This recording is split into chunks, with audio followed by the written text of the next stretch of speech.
We have Miss Amelia Bonow, founder of the hashtag Shout Your Abortion movement and the editor of the book Shout Your Abortion. As you're all probably aware, since you're here, she became a well-known figure after taking to Facebook to discuss her own abortion and the compassionate care she received at Planned Parenthood. Her bravery inspired an outpouring of abortion stories from other women and culminated in a flurry of more than 100,000 tweets with the Shout Your Abortion hashtag. Since then, she's dedicated herself to fighting the stigma surrounding abortions and defending women's body autonomy. She'll be in conversation with Ms. Jessa Jordan, a writer, activist, and model from the Philadelphia area whose own work appears in the Shout Your Abortion anthology. So please help me give a warm welcome to our two guests. Thanks, everybody. So, yeah, I want to sort of like recalibrate what's happening since we're in such a small group, which in my experience is sometimes even more powerful than a large group. And, you know, I would love for this to be as conversational as y'all want it to be. How many of you are familiar with Shout Your Abortion, like as a movement, or just, you know, some level of awareness? I don't want to spend too much time in the backstory. But so my name is Amelia Bonow. I use she, her pronouns. I want to say right off the bat that it's really, I think, important when we are trying to create a movement that actually serves everyone and fights for justice for everyone, that we talk about the fact that not just women are having abortions. And it feels really important to me that in activist spaces, I share my own pronouns. So that's why I just did that. So yes, as Ari mentioned, brief backstory about SYA. I had an abortion in 2014 at Planned Parenthood.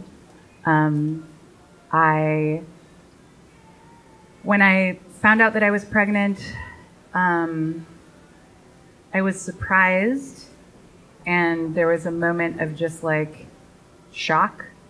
And then after that, I felt sort of just flooded with this feeling that I got this, that this is going to be okay, that I know exactly what I'm going to do, which is have an abortion at the Planned Parenthood that is 6 blocks away from where I live in Seattle, Washington, a place that had been providing reproductive and sexual health care for me for 10 years previous to that. And I knew that I was going to be able to go there and receive excellent, compassionate, non-judgmental abortion care. I knew that I was going to be able to afford the procedure.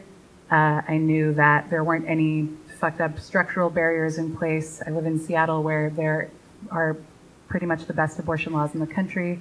And I also knew that I was going to want to talk about it, because I want to talk about everything generally. I want to have real relationships with the people that I'm close to, and there just wasn't a universe in which I was going to experience this in total isolation. And, you know, in a huge part, that's because of where I live, and because I just knew that all of the people close to me were pro-choice. Aside from my one grandmother, Mimi, may she rest in peace, we did eventually get through it, and it turns out Mimi was pro-choice, but I'll tell you more about that later if you would like to hear. But so in this moment, I just felt like I didn't have this like, oh fuck, I'm pregnant experience. I was like, I'm pregnant and I'm gonna go have an abortion, and that's totally okay. And so I went and had my abortion as I had imagined it would be. It was just a really supportive, positive experience. I walked into the clinic that day, and like every single person that I looked at, I just felt like sort of in awe of the fact that I was inside of this clinic where it's Saturday at Planned Parenthood. All they're doing is abortions. Everyone is there to have an abortion or help someone have an abortion. And I just felt like, wow, I get to be a part, like this is women helping each other not be pregnant. This has happened since the beginning of time, and I get to do this, and I have such, there's nothing standing in my way, and I am so fucking lucky. And by nothing standing in my way, I mean not only structural and institutional barriers, but also just like my own. I don't really think that I ever got immersed in anti-choice propaganda and like just sort of like the programming that many of us grow up in places where like there are just like these fucked up horror show, you know, like things on the side of highways and people protesting clinics. Like I didn't grow up in a place like that. And so I felt really like I had I got to define my own experience for myself. And, you know, I wasn't scared at all of having an abortion. I was just scared of having a baby. Like I knew I didn't want to have a baby, so having an abortion was fine. So I had my abortion. It was totally fine and cool. And then about a year later was around the time that all of these propaganda videos were created and released about Planned Parenthood, framing Planned Parenthood as like a, you know, black market baby brains factory. And I was just so angry. And I felt completely, I was like so angry that it was like taking over my body in a visceral way, in a way that doesn't, I think it happens a lot more now than it did then. But it unseated me. I was so fucking pissed about it. And I couldn't stop talking about it. I couldn't stop talking about what was happening legislatively because it was working, right? Like, even though this was absolutely outlandish propaganda with like no foundation in reality, it was everything that the GOP needed to mount their first of now many subsequent efforts to defund Planned Parenthood. And it felt to me in that moment like nobody on our side was standing up for abortion. And that people who were defending Planned Parenthood were saying stuff like only 3% of what they do is abortion, they provide birth control and health screenings. And it was almost like people were capitulating to this idea that abortion is bad and we should apologize for it. And I felt really compelled, I guess, to, well, so I was in grad school at the time. I was studying I was getting a master's in clinical mental health counseling and working towards becoming a therapist. I was tending bar. And like I said, I just like couldn't stop talking about it. But I was not, when I was ranting about how pissed I was, and, you know, pretty much 100% of the time was talking to someone who was also really pissed about it, I wasn't like rooting my own conviction in the fact that I had had an abortion at Planned Parenthood a year prior, and that really feels central to my pro-choice identity. And not even my pro-choice identity, my pro-abortion identity. So I sort of started to notice that omission, and I started to recognize that like it felt really at odds with my own values. And and then I started kind of talking, I started like mentioning it, like while making, you know, some cool chick who I've known for 5 years, her vodka soda, and being like, yeah, I had an abortion. Then she'd be like, I had an abortion too. And it happened like half a dozen times in a couple of weeks. And we would be like, how have we never talked about this when we've been friends for 5 years? And we talk about stuff. And we talk about being pro-choice and being angry at what's happening. And how are we not talking about our abortions? And how much have we lost in not talking about our abortions in terms of our ability to just like connect about this incredibly common experience and relate to each other, and also like formulate political power that's clearly incredibly necessary, and that the opposition is just dominating this conversation without contest from the people who have actually benefited from having abortions. So I just, the day that Planned Parenthood, that the House of Representatives voted to defund Planned Parenthood, I was like late for class, and I like was supposed to be writing a paper that I hadn't written, and I just really off the cuff wrote this status update that said that I had had an abortion at Planned Parenthood, that it was, you know, not only not something I was ashamed of, and not only that I didn't feel bad about it, but that I felt nothing but gratitude. And that I was speaking this publicly because I felt like the anti-choice movement is relying on silence from pro-choice women who have had abortions, and I'm done with that. So I hit post, I like run to the bus stop, I sent a screenshot to my good friend Lindy West, who's an incredible feminist writer who some of you may know, and who has subsequently gotten off Twitter because it's a fucking toxic wasteland. Cesspool of doom. Yeah, it's a cesspool of doom. But at the time, she like had hella Twitter followers, and she was like, "Oh my God, can I put this on Twitter?" I was like, "Yes." So she put a screenshot of my status on Facebook and added something about her own abortion experience and added the hashtag #ShoutYourAbortion. And within hours, it had started to go viral. In a way that this was a few years pre-Me Too, but it was a very similar thing where just the floodgates opened up and people, as it turns out, were really fucking ready to talk. And that there were a lot of people that had stories that they had never felt like they had space to share. And that like just a window happening where someone's like, hey, guess what, we're allowed to talk about this, had just broken the whole thing wide open. And within, hours, social media was flooded with people talking about their abortions for the first time in their lives, every kind of story that you could imagine. And it was incredible. It was the best thing ever. And it really felt to me like the first time in this conversation that like people who have actually had abortions are having a voice and are talking about, not like explaining why they did this, but talking about how they're living their best lives because of their abortions. And not to say that all of these experiences were like uncomplicated or rosy or positive, but just that people were saying like, look, this happened and I'm allowed to talk about my life however the fuck I want, and not talking about it is making me sick. And it's making and the fact that we're not talking about it is meaning that people are going through this experience in a false, like, sort of sense of isolation. And I don't want anybody else to feel alone like I did. So that happened. I literally never went back to school, which was fine because I didn't even like it anyway. But I like didn't even like fill out drop classes paperwork. Like, I don't know if I ever did actually. I never went back to school. I started talking to people all over the country about like what would happen if we just talked about this everywhere? What would happen if we started making art about this and like doing events and, doing graffiti and making clothes and like having art shows and having speak outs, and it just started building, and there was immediately momentum in this undeniable way. So I started looking around for grants and like living off of credit cards and personal loans, but I just like kind of knew that there was like some way to make it happen in a more organized way.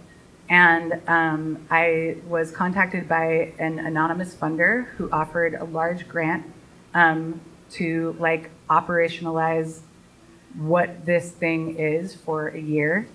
And that allowed me to pay myself, like begin kind of paying off my credit cards and begin paying myself a salary and paying folks all over the country who were wanting to like do events or make a piece of art. And now we are in our 4th year. We are about to be in our 4th year as a fiscally sponsored. We're not technically a nonprofit, but we have nonprofit sponsorship, which is just like some, I don't know. It's like it's a nerd nuance that I don't understand, but is important. And yeah, so SYA is now a like fully legit organization. We are a decentralized movement that works to create places in art and media and real life events like this one all over the country for people to talk about abortion on their own terms. And that's what it is. And it never stops being so fucking exciting to me that it went down like this. Like, it feels like such a positive story. I get hyped to share it every single time that I do, even if it's like in a Lyft with a dude Lyft driver, which has probably happened more than 100 times at this point, and it goes any number of ways. But a lot of times people are stoked too. So yeah, we're here to talk about this book, which is really like the most concrete attempt at a snapshot of this movement that has existed thus far. like I said, SYA is decentralized. So what that means to me is that, like, so we're now up to 3.5 full-time staff people. I'm essentially the creative director. I have a co-director who handles like the business side of things. We have a communications person and then like a part-time person who helps us run our shop and like do graphic design stuff and who made the book with me. And so like we are a team, but what SYA is as a movement is just a conduit for people to talk about their own lives. And the decentralized aspect means like there's no top-down messaging. We're not telling anybody how to do this or how to start this conversation in their own communities. We feel like it's imperative that the people who are, you know, making an art thing happen, doing an event, like that they're the ones that are imagining how that looks like and putting it into practice. Clearly, the way that I talk about abortion in Seattle, Washington is incredibly different than people talk about abortion in the Deep South or, you know, in the Midwest, or even for that matter, like within groups and communities within a given city. And so we are just like creating platforms that people can use in any number of different ways. And there's no like official messaging or like party line. We're just like, hey, abortion is normal. Tons of people have abortions, people that you know and love, and this could all be different. Like, the anti-choice movement is legislating this issue in a way that is fundamentally out of touch with the needs and the majority opinion on abortion. 1 in 4 women has an abortion. 70% of Americans support abortion rights. And they shouldn't be getting away with what they're getting away with. And they are only able to do so because of our silence. So I guess like from there, I was going to read my intro, but I feel like I just covered a lot of it. Okay, I'm gonna read just a couple of parts that I think are important too.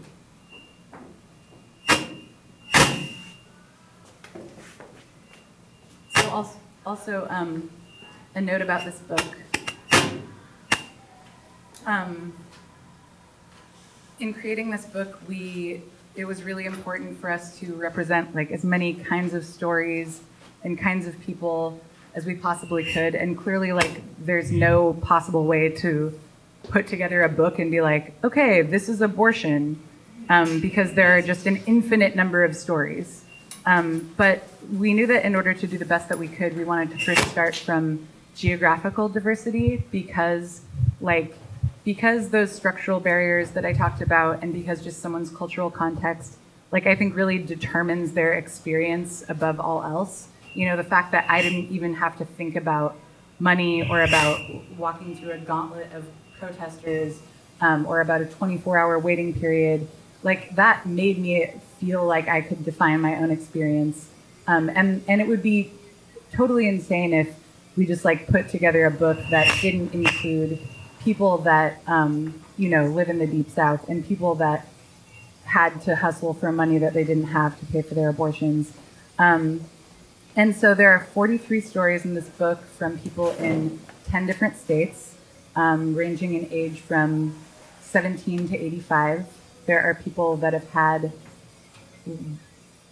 an abortion due to fetal abnormalities that was absolutely heartbreaking. There are people who have had 5 abortions that feel nothing but gratitude for those experiences. And there's also like a bunch of other really, like, there's you know, a bunch of people getting abortion tattoos. There's abortion fashion in this section called glamorizing abortion, which is obviously the thing we're not supposed to do more than anything else. But to me, I'm just like, you know what? Why not? Why would we not use fashion? I want to talk about abortion every single place that we possibly can. I want it in films and, you know, like in all of the places in mass culture where it's just so conspicuously absent at this point. And why would we not like make this cool ass clutch that says abortion is normal and lights up with neon. Like, why would we not use that mode to talk about abortion? There are photos of us doing projections, like in New York City, we've done projections all over the country, mainly in New York, where we just light up buildings with messages that are talking about abortion and, you know, probably encouraging people to do the same that like don't even want to be talking about it, but are just walking by a building on their first date and it just says abortion is normal. And you know what? Maybe that means that they're gonna talk about abortion before they fuck each other, which, like, imagine if that was normal. And the fact that it's not is still baffling to me. There's like a whole graffiti and postering section. There's a button section. So it's meant to be not only just this like anthology of stories, but a creative action guide that sort of encourages people to start the conversation in their own lives in any number of ways. And I guess, yeah, the part that I wanted to read about the stories, or just about the book in general, people often ask me, like, what surprised you about making this book? And I might cry, and if I do, it's totally okay. I cry like pretty much every day, and I think it's my superpower. But, you know, myself and like I think every woman that I know has been raped or sexually assaulted.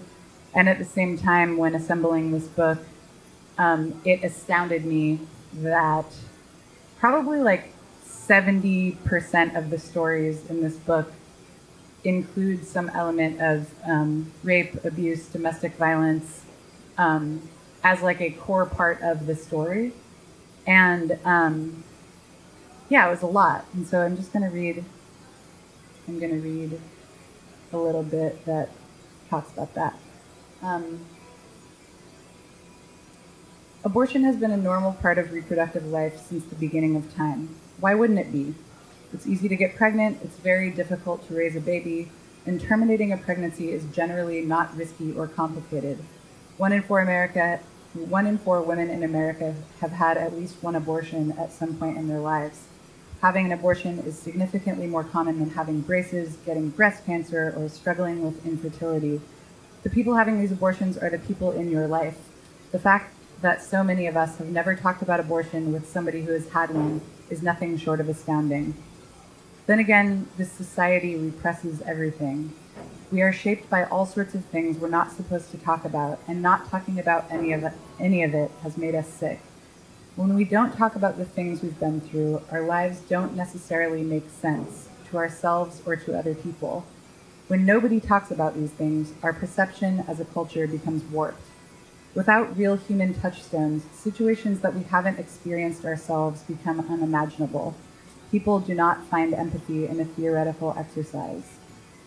SYA is about much more than abortion. It's about unlearning the idea that we are not supposed to talk about the things that happen to us. Part of the reason that the taboo surrounding abortion is so strong is that it often touches so many other forbidden subjects: sexual violence, mental illness, poverty, addiction, incest, abuse. Our abortions are connected to all of these things, just as they're connected to our careers, our families, our health, our greatest aspirations, and our broken hearts. This book contains abortion stories from 45 individuals, but they are so much more than that. They are the stories of 45 people telling you about the things that they've survived in order to become exactly who they are.